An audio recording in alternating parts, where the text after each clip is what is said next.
is a team-oriented strategy game.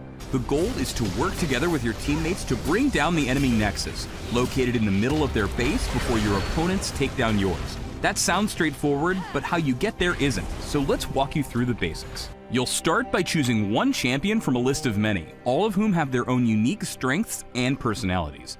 Some are ranged marksmen, pelting their opponents from a safe distance, or burly fighters who like to get up in their opponents' faces. Others are arcane mages, casting powerful spells to trap and damage their enemies. However you like to get things done, there's a champion out there to match your style. During the game, champions get stronger in two ways, the first of which is leveling up. You gain experience by being in the area when enemies die, and each level of experience gives you an ability point. Assign these points as you level up to unlock all of your abilities and make them stronger. At level 6, you can unlock your ultimate ability, which can change the tide of the game.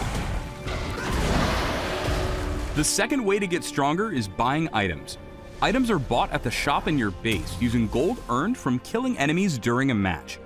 Once you've bought an item, it goes straight into your inventory and you immediately gain its benefits and power up. If you don't know which items to buy, you can check the recommended tab in the store for some pretty good stuff for your champion. Once you know your way around the shop, feel free to experiment with different item combos as you develop your own style. But if you ever get lost, the recommended tab has your back. When you start the game, you and your team will appear in the fountain. This is also where you'll respawn if your champion dies. This is a pretty safe place that restores your health and mana and provides access to the shop we just talked about. You start off the game with some gold, so grab some items right away and return to the shop when you've earned enough to buy more or to upgrade items you already own. Once you've got your starting items, you'll head to one of the three lanes, commonly called bot for bottom, mid for middle, and top for top. Between the lanes is the jungle, a shadowy area filled with powerful monsters that can beat the heck out of an unprepared champion.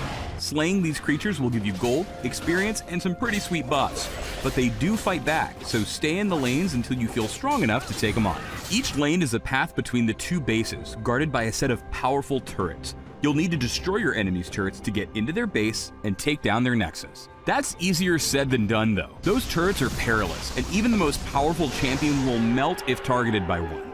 To safely take them down, you need to stay behind your minions. Minions are computer-controlled units that march relentlessly down all lanes, engaging any enemies in their path.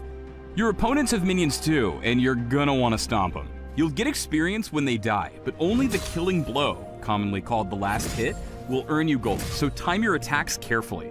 Once you and your minions push up to an enemy turret, you'll have a few moments to damage it while it attacks your minions. If you're in range of the turret without any minions around, it will attack you, so be aware of your position. Also, if you attack an enemy champion while in range of the turret, it will change its focus to attack you, even if your minions are around. Working with your minions to siege enemy turrets is your main objective if you're looking to crack their base. But watch out for enemy champions. Like you, they have items and abilities and feelings to help them stop your advance and make their way to your nexus. If you manage to take an enemy champion down, however, they are worth a nice chunk of gold. Sometimes things don't go as planned. Maybe an enemy champion gets the drop on you, or maybe you take one too many turret shots. Whatever the case may be, if your champion dies, you'll have to wait for your death timer to expire before respawning back in your base's fountain. This timer increases as the game goes on. Dying early in a match only requires a few seconds of timeout, while a death later on could result in a 30-second penalty or even longer. Don't worry though, you don't lose any items, gold, or experience on death, and you can even buy items while waiting to respawn. Of course, killing your enemies also takes them off the map for a brief period, giving you the perfect opportunity to advance and demolish their turrets. That's the basics of League of Legends. Get money, buy stuff, and wreck their base, all while battling against a team of opponents trying to do the exact same things to you. A combination of skill, speed, and intelligence will lead you to the opponent's nexus and to victory. Then, you can start a new game and do it all over again. Competitive rank system to test your skills, either solo or with a team of friends, an ever-expanding roster of champions to explore and master, and even a professional esports scene where the best players in the world gather to play on a massive stage in front of thousands of fans. It all starts with your first game. So hit that big play button and start a game. At first, you'll have co-op versus AI available. Select intro bots for your first few games to help you learn the ropes. Try a few different champions. Each is different, but there's nothing like finding a champion you really click with. After you feel comfortable, you can try other co-op difficulties or start playing against other human beings. See you in the fields of justice, and welcome to League of Legends.